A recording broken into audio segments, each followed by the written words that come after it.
This is episode 143 of That Shakespeare Life.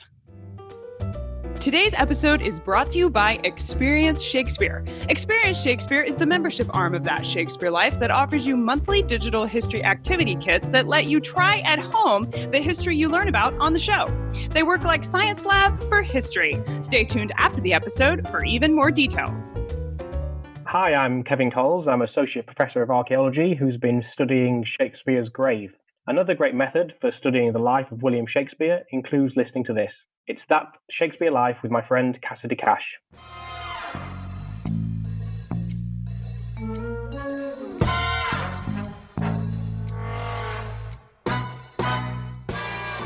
Brian would bring villagers to watch her and see her fit. She would go into convulsions. There's at one point, there's a report that her petticoat unlaced by itself, that she would declare that her sight was darkening, that she couldn't see very well, that she was being inflicted with pain and vomiting by the actions of the three witches.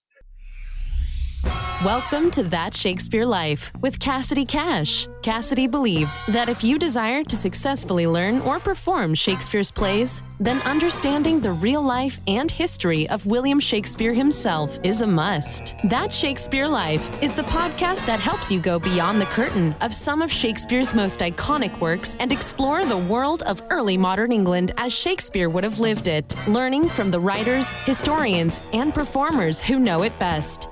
And now, here's Cassidy. Religious tensions in England were high during the life of William Shakespeare, and throughout the 16th and 17th centuries, England introduced several penalties for witchcraft, which then, as today, was seen as strongly sacrilegious for both Protestants and Catholics. The first act to define witchcraft as a felony came under Henry VIII, with his Act of 1542. That is recorded in Parliament as the 33 under Henry VIII, Section 8, if you want to look it up. His punishment called for death and subsequent forfeiture of property. Queen Elizabeth I would elaborate on this law during her reign when she established an Act against conjurations, enchantments, and witchcrafts, which was among her first official acts as queen.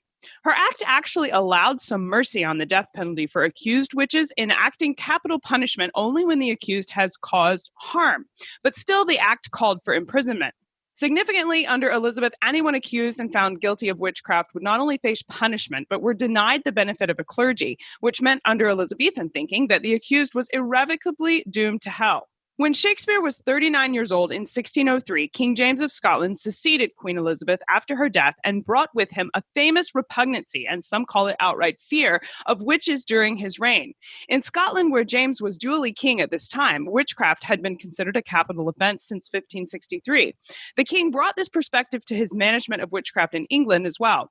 In 1604, just 1 year after his accession as king, James removed the mercy from Elizabeth's act by making it a certain death penalty without clergy for anyone who invoked evil spirits or communed with what were known then as familiars, a general term for supernatural spirits. Jacobean England saw the creation of an official position in the English government called the Witchfinder General, whose job, as you might expect from the title, was to find witches and enforce the required punishment. One of the first trials in England to test this new and broadened laws on witchcraft under James I was the mysterious case of Anne Gunter. In 1604, Anne Gunter became sick with an illness that confounded physicians. They concluded her illness must be the result of supernatural influence, and a trial ensued to try and find the suspected witchcraft.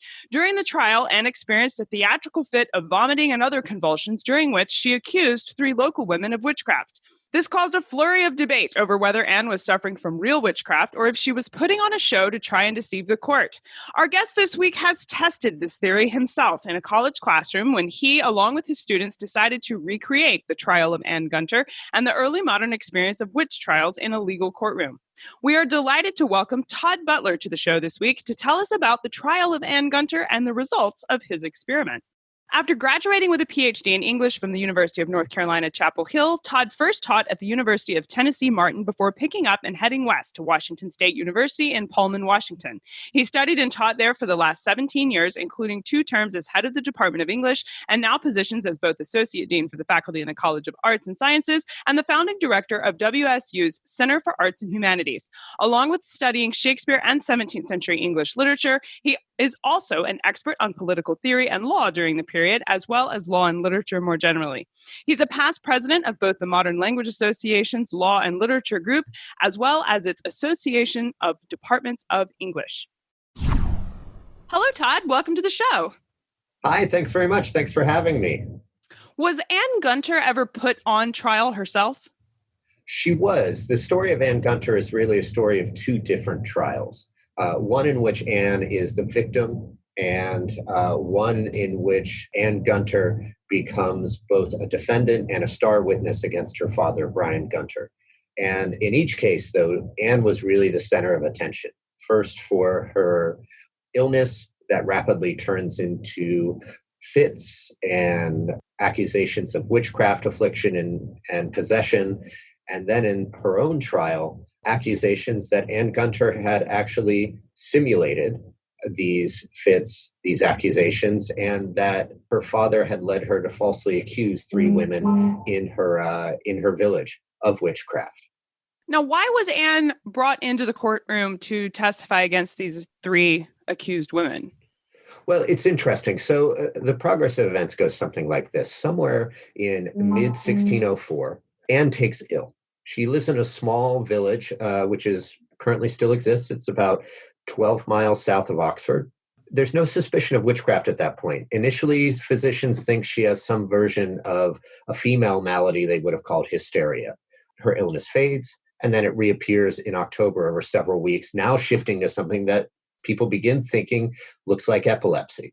The initial review of those doctors are inconclusive. And there's a sense that when they can't figure out what the natural causes are, people begin to suspect that there are non-natural causes.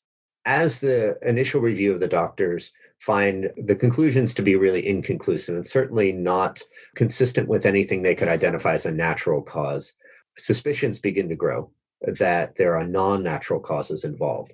At the same time, Anne begins to develop systems consistent with witchcraft affliction, especially the voiding of pins out of her body and fits. And her father, at the same time, becomes increasingly insistent that people in the village come to witness his daughter experiencing these fits. Things begin to take on a life of their own. Other physicians attend out of curiosity, out of interest, and more pointedly suggest witchcraft. And Anne begins to also explicitly identify her tormentors to be 3 women in the village.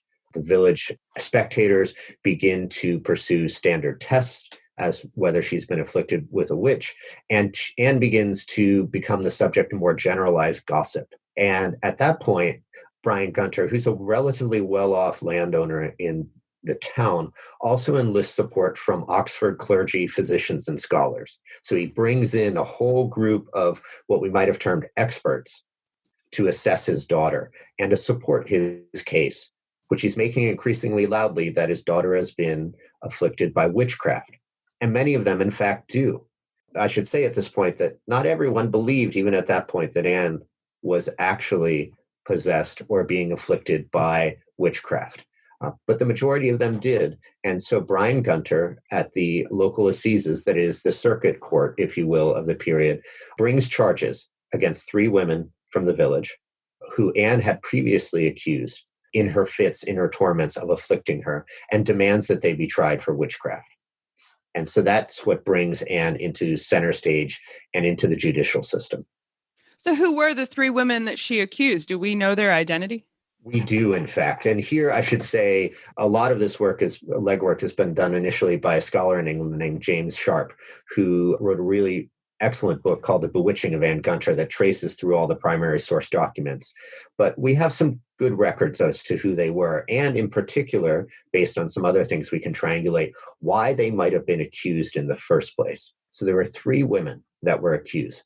A woman named Agnes Pepwell, her illegitimate daughter, Mary Pepwell, And both of these people are women are low class, low socioeconomic class women who already, at least in Agnes's case, had a local reputation for being a witch in general.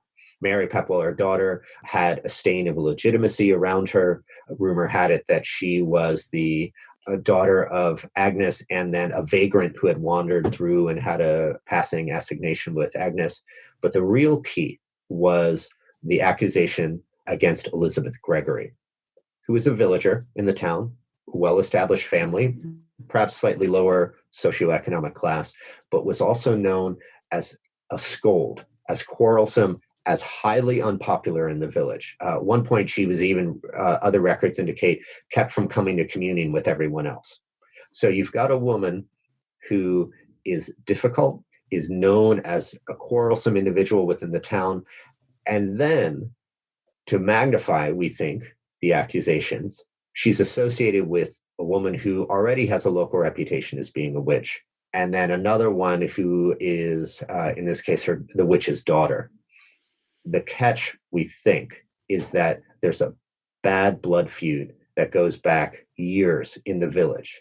A lot of these things revolve around very individual conflicts between villagers, and it's between Anne Gunter's father, Brian, and members of Elizabeth Gregory's extended family. And it goes back to about 10 years before, 6 years before, Anne Gunter begins having fits in 1604. At 1598, there's a village soccer match. And like some soccer matches even do today, a fist fight breaks out. A near riot between team members and local villagers breaks out.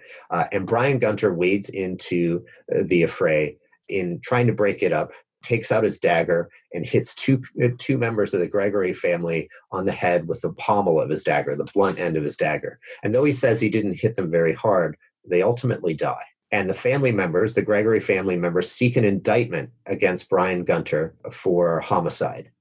And no charges are actually ultimately returned against Brian Gunter. But clearly, there are people retrospectively, even in the period looking back, who are witnesses who say that this was one of the origins of the bad blood that is running under these accusations of witchcraft. So a soccer match and a brawl turns into accusations of witchcraft. In his paper, Bedeviling Spectacle, Law, Literature, and Early Modern Witchcraft, Todd describes Anne's fits and convulsions by saying, quote, Anne indeed appeared possessed, often vomiting pins. Now, Todd, you've alluded to her voiding these pins during the trial, but what other actions did Anne take during her trial to try and present herself as a woman possessed? I think it's a really great way to think about the trial also as an extended element, not just in the court, but even before, when Brian would bring villagers to watch her and see her fit, she would go into convulsions. At one point, there's a report that her petticoat unlaced by itself, that she would declare that her sight was darkening, that she couldn't see very well, that she was being inflicted with pain and vomiting by the actions of the three witches. And all these things are happening publicly and establishing a case for witchcraft before she even gets to trial. When the case goes to trial, Anne is examined again by local justices of the peace and the Assize Circuit Court judges, and they seek to have her kind of replicate all these symptoms and experience. And the records we have suggest that taken out of this spectacular situation in her own home where people could come and see her and watch her, her performance isn't as convincing of these instances. And already, as I said, there had been suggestions from some of the observers, though few, that Anne was simulating or faking these. For example, people report that she seemed to, at one point, only react to in one of the tests. That is, one of the tests for witchcraft was if you burn thatch from the roof of an accused witch's house, and it was meant to provide some sort of relief for the afflicted in a kind of sympathetic magic. Anne seemed to gain more relief when she was told that the thatch was being burned in another room as to when they just burned it without telling her. So there was suspicion that she was reacting to what she heard and what she knew. Similarly, someone thought they saw her slide a knife away from the table when a few minutes later her petticoat began to unravel. So there's little hints that people are catching her in things. And you see this again in the trial and her examinations. We discovered that Anne was actually simulating possessed behavior to try and accuse women in the town. Todd, this leads me to wonder how Anne knew what to do in order to fake demon possession. Was there a precedent for this kind of behavior to define for her, as well as for the people observing her, what possession was supposed to look like? Absolutely. And there are two factors that kind of play on each other here. There's popular culture, and then there's print culture. And they're both intersecting with each other. So knowledge of possession of witchcraft affliction was pretty widely diffused in the period, at least in terms of the expectations and supposed symptoms. That is, people generally associated and had for a long time common elements of witchcraft would the impact or harm on an afflicted individual, convulsions, fits, throwing, and setting out pins. And so you've got a kind of folklore knowledge that's already happening that she's fitting her behavior into. At the same time, however, the growth of print culture during the period, printing pamphlets, not just big, heavy tracts, but small news pamphlets, are beginning to circulate of other witchcraft trials in the region. And at least at one point, Anne reports later, looking back when she confesses, that her parents have been given an account of a 1593 witchcraft trial in the town of Warboys by the Throckmorton family that had actually resulted in the execution of 3 witches. And onlookers gave her parents these materials as a kind of prediction model of, this is the thing you ought to be looking out for if you're concerned or caring about your daughter. Well, the Gunters, Anne, her father, Brian, read these materials and use them as instruction manuals to reinforce their performances. So you've got a notion where people are generally anxious, worried, they have a sense of what they should be looking for, and then people find, let's call them, for a lack of a better word, tabloid accounts of other trials elsewhere, and they present them with the best of intentions to try to give some kind of guidance to this clearly afflicted family, and the family uses them to reinforce their performance.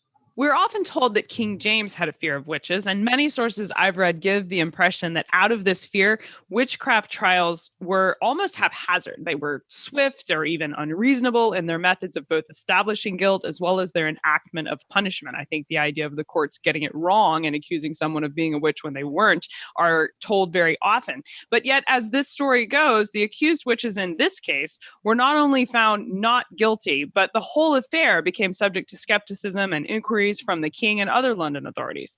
Todd, what prompted this initial result of not guilty, and what brought on the additional investigation of Anne's claims? Well, I think it's really interesting. You're absolutely right that this was an incredibly serious charge to be leveled during the period. It could result in someone's execution. At the same time, England, unlike the continent, tended to have a substantially high acquittal rate in the early 1600s for witchcraft. Both indictments and convictions, much less hangings, were declining.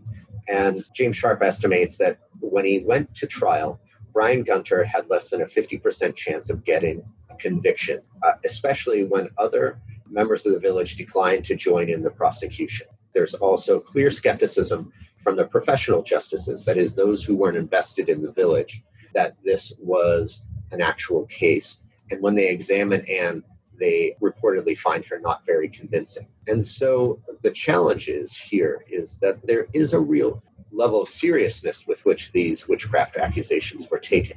So there's a real belief that this could happen, but at the same time, there is a recognition that not all accusations are driven by the actuality of witchcraft during the period. And so what happens is that Brian Gunter goes back to North American from the case, the failure of the case, and clearly isn't satisfied. And so the next year, he begins to agitate in Oxford for the case to be looked at again. And this is where James comes in.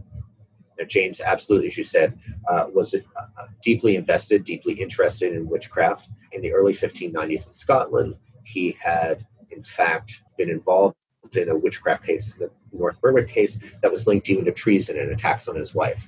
And he had written a daemonology about witchcraft that was read widely in Scotland. And in late August of 1605, he visits Oxford.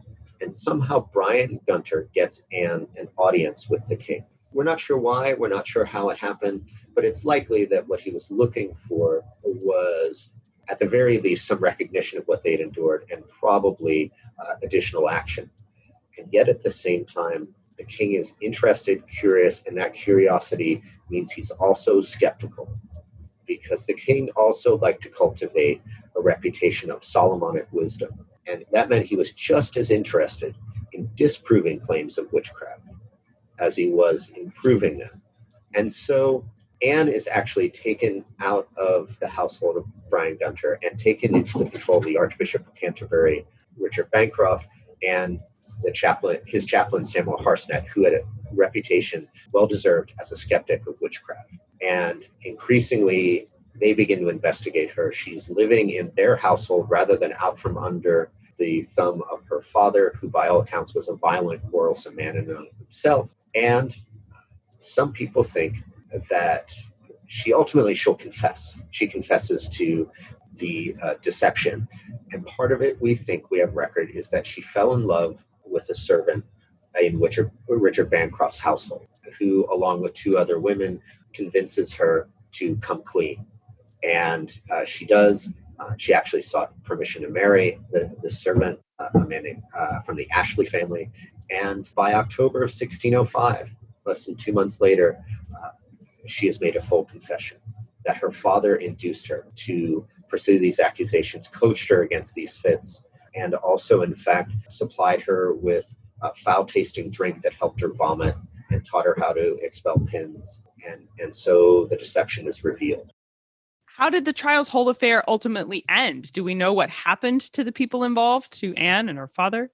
Well, we do somewhat, although, of course, it's always what happens is the records report the most famous people. We don't know very much about what happened to the two witches in the lower classes, the Pepwells.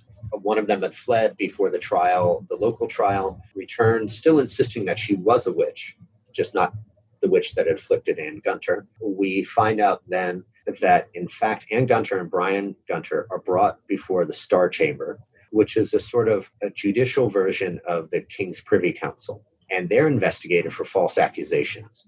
Now, we've lost a lot of the records from that case, but it's highly unlikely that they were cleared. There's a suggestion likely that Anne Gunter, in making a full confession, gets off without a lot of penalty. And we think that she ended up marrying this servant and she fades from history. Brian Gunter, more likely, was imprisoned at least during the time of the Star Chamber trial and likely was levied a stiff fine. Brian Gunter does return to the village of North Meryton, and he remains a wealthy landlord, and he also remains highly quarrelsome. There are accusations several years later, including charge of his kind of violent behavior and including charges that he incited 2 riots later in the year. So, and Elizabeth Gregory and the Gregory family stays as a family in the town, a farming family. So they fade from view as individuals, as most people in history do. But it's this moment where we have a really fascinating case about what it means to be a family, what it means to accuse someone of witchcraft, and the interpersonal dynamics that attend both witchcraft and village life in 17th century England. Todd, we know that you simulated this trial in your classroom, but how did you set up your students to be able to recreate an event like this? I did, and it's really hard to do, first of all, not just because we don't have a lot of information, but because I think most of us, and including myself, come at this from a different mentality than people in the 16th and 17th century. That is, where there might have been skepticism during the period. That skepticism was grounded in core belief that witches did exist, whereas a lot of historians will and scholars of the period can't make that assumption, and thus try to not just explain it, but explain it away. So one of the things I wanted to invest my students in was the kind of emotional experience of it. And so I had to give them parts. And the challenge, of course, is that some of them knew more things than others. So, of course, Brian Gunter knows that she's simulating. And so at the start of the class, about a week or two before we were going to have the actual trial, I gave them sealed envelopes containing information about each of their characters, what they would know and what they wouldn't know.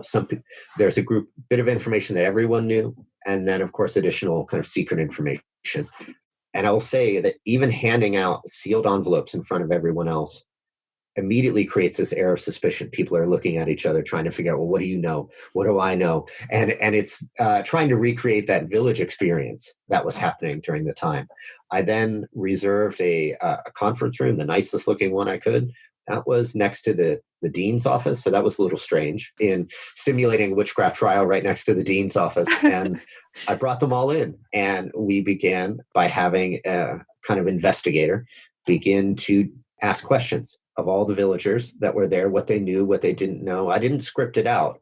So it was really, in many ways, I wasn't sure how it was going to end. And that student started asking questions of people. She'd call people to the front of the conference room, ask them questions they might know, they might not know, they might have their suspicions, they might not. So I was really relying upon the students really getting into the experience. And in one case in particular, the student really got into it. Did your recreated trial arrive at the same conclusion as the real trial? No, because the real trial actually concluded and mine blew up in my face. Oh, no. And it was, but it in a really wonderful way, because the students really got into it. And the student who was playing the part of Anne Gunter, in the middle of watching someone else get interrogated or questioned, literally goes into fits and spits out on the table in front of everyone else pins. Oh my gosh. And again, remember, we're sitting next to the dean's office.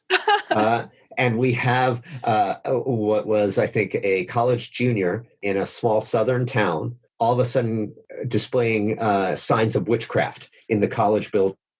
And it destroys the simulation. No one knows what to do at this point.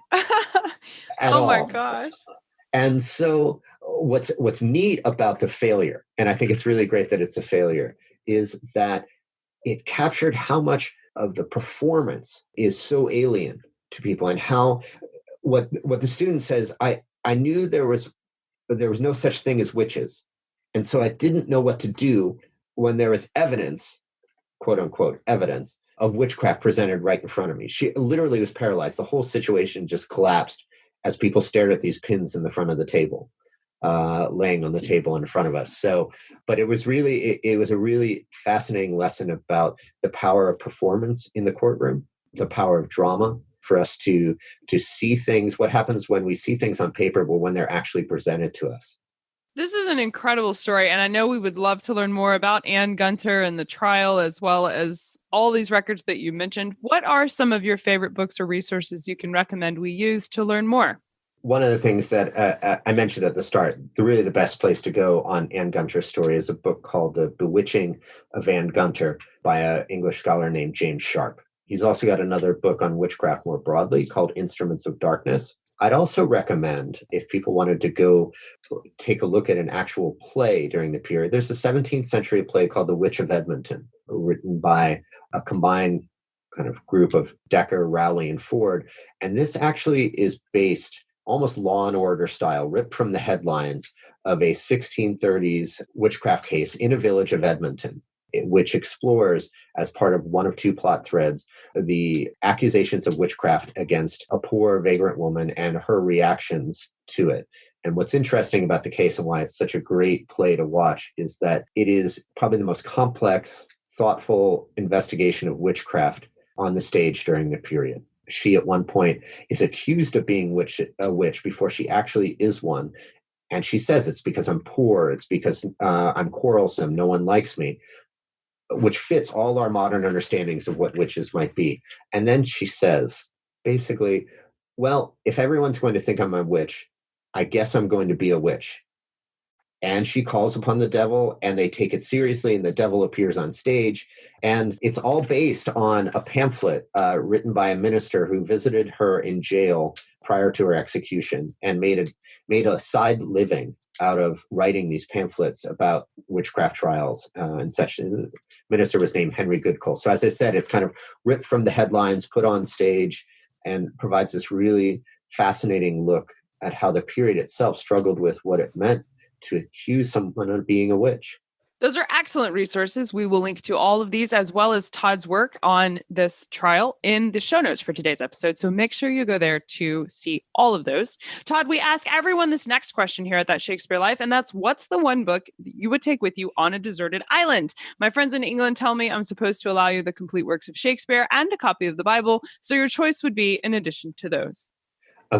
So I probably professionally should say Paradise Lost by Milton. That's 12,000 lines. There's a lot to keep me going. But just as important, I think, is there's a book by Barry Unsworth called Morality Play. And it's, again, if you're interested in true crime, if you're interested in drama, if you're interested in the early modern and medieval period, it's a fictional book that tracks in a story of a murder in a small village that's uncovered by a troupe of traveling actors at the cusp of the changeover from the medieval period to the early modern period. And it charts how the traveling actors who normally did morality plays and kind of medieval drama decide instead that they're going to put on a drama of what they think has happened to this young boy who's been murdered. And they put it on in the village, and in doing so, they begin to uncover the truth of the murder. And it's this fascinating story. Nothing connected to Hamlet there at all. But no, not at all. Exactly. And it charts how we might have gotten from a much earlier understanding of drama to something that's really personal and human, and what it would have meant for the first time for someone to play something real on stage. Well, those are excellent selections. You would be well set up on your deserted island for sure with all of that. Now, what is next for you, though? What are you working on now that you're excited about? Since I do academic administration now, I'll write a lot of memos. But I think in terms of the things that I'm actually working on right now that I'm interested in, I have 2 book projects. One that's about halfway done on linking early modern events, understandings, literature to contemporary Supreme Court cases. So I've got one that links John Donne to whether a Supreme Court case that decided whether nature can sue the federal government, linking John Milton's understandings of marriage to contemporary notions of spousal privilege, that is, whether you're allowed to testify against your wife or husband in the court. And what I do is I link these all to an understanding of how early modern literature can help us understand contemporary dilemmas in law. And then my second project is trying to rethink what it means to extend the humanities out into the public sphere, into the publics, and engage the public in partnerships, sort of like we're doing here. Those are excellent projects. I can't wait to hear more about those. I hope they do go well. Todd Butler, we appreciate so much you being here and sharing with us the 1604 witch trial of Anne Gunter. This was a delightful conversation. We learned a lot. Thank you so much for being here. You're welcome. I loved it. Thank you very much. To find links to all the resources Todd mentions in today's episode, make sure you visit the show notes. There's all kinds of goodies packed in there for you, and you can find it at CassidyCash.com/episode 143. That's CassidyCash.com/EP143. Are you excited about becoming a member of That Shakespeare Life? Members get access to our digital history activity kits. These kits work like science labs, but for Shakespeare history. We take things like the game of Naughty, a 16th century card game mentioned in Two Gentlemen of Verona, and teach you how to play it with a supply list, step-by-step instructions, a video tutorial that walks you through what it's supposed to look like when you get it right. And we pack a history guide that lets you explore the real history of the game you're playing, so you're learning while you're doing something fun. Each kit comes with these history guides, printable diagrams, and worksheets, as well as curated links to relevant podcast episodes we've covered here on the show, so you can listen to history experts tell you about the activity while you work on it.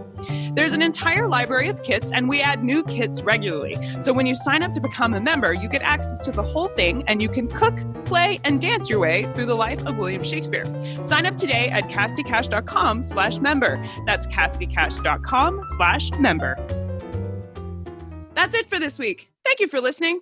I'm Cassidy Cash, and I hope you learned something new about the Bard. I'll see you next week. Bye-bye. Thank you for listening to That Shakespeare Life. As always, the best conversations happen after the episode over at CassidyCash.com. Become a part of a vibrant Shakespeare conversation by adding your voice over at the website. Until next time, remember, when you want to know William Shakespeare, you have to go behind the curtain and into That Shakespeare Life.